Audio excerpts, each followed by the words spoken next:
안녕하세요 여러분, 오랜만에 뵙습니다. 사이투고입니다. 여러분은 어렸을 때 충격적인 경험을 겪으신 적이 있으신가요?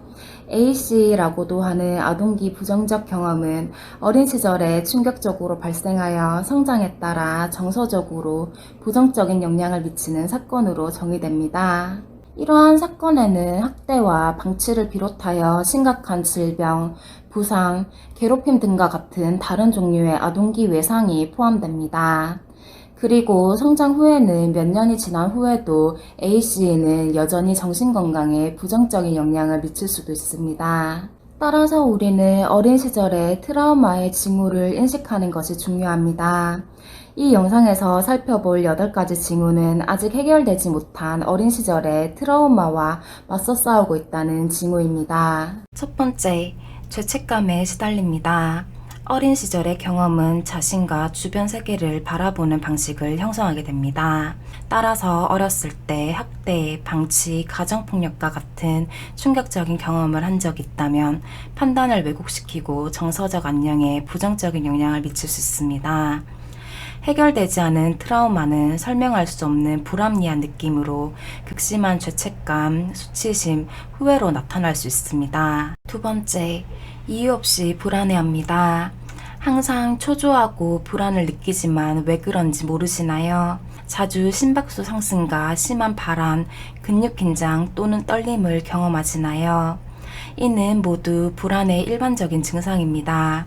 그런데 일반적으로 특정 자극이나 상황에 의해 촉발됩니다. 본인의 모든 불안이 어디서 비롯되는지 모른다면 이는 오랫동안 억압해왔던 정서적 트라우마에서 비롯된 것일 수도 있습니다. 세 번째, 감정적으로 거리를 둡니다. 사랑하는 사람에게 상처를 받은 후 자신의 삶에 들어오게 되는 사람에 대해 경계하거나 조심하게 되나요?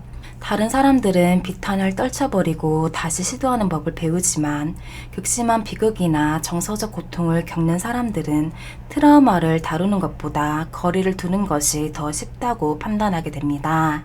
타인에게 마음을 열고 다가가거나 깊고 의미 있는 관계의 형성을 주저할 수 있습니다. 네 번째, 행복이 힘겹게 느껴집니다.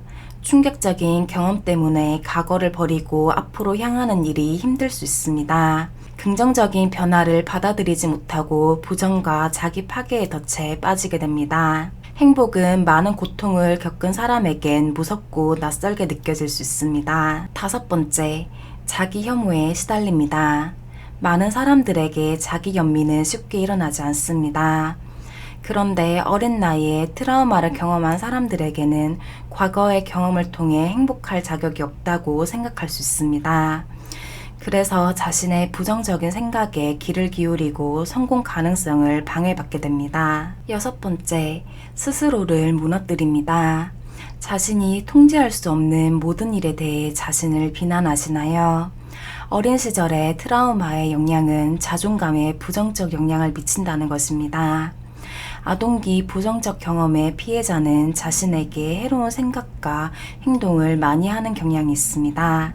자신에 대해 극도로 가혹하고 비판적이고 가치가 없다는 느낌을 받을 수 있습니다. 일곱 번째, 감정을 통제할 수 없습니다. 주변 사람들에게 분노와 좌절감을 표출하시나요? 감정 조절의 어려움과 스트레스 내성이 낮은 것은 심리적 트라우마가 남아있다는 분명한 징후입니다. 결과적으로 더 방어적이고 쉽게 화를 내며 이성을 잃는 일이 많을 수 있습니다. 여덟 번째, 잘못된 사람들에게 끌립니다. 해로운 사람들과 건강하지 못한 관계에 빠지는 경향이 있으신가요? 부모님과의 관계는 미래의 모든 관계를 위한 견본입니다. 부모님이 사랑은 어떤 모습이고 타인이 여러분을 어떻게 대해야 하는지 가르쳐 줍니다. 아무리 끔찍했더라도 어린 시절의 경험을 재현하고 싶어 하는 것은 친숙하고 이해가 가기 때문입니다. 그럼 여기에서 언급된 징후에 공감하시나요? 그렇다면 트라우마를 극복하고 과거에 겪었던 고통에서 벗어나기 위해 어떤 계획이 있으신가요?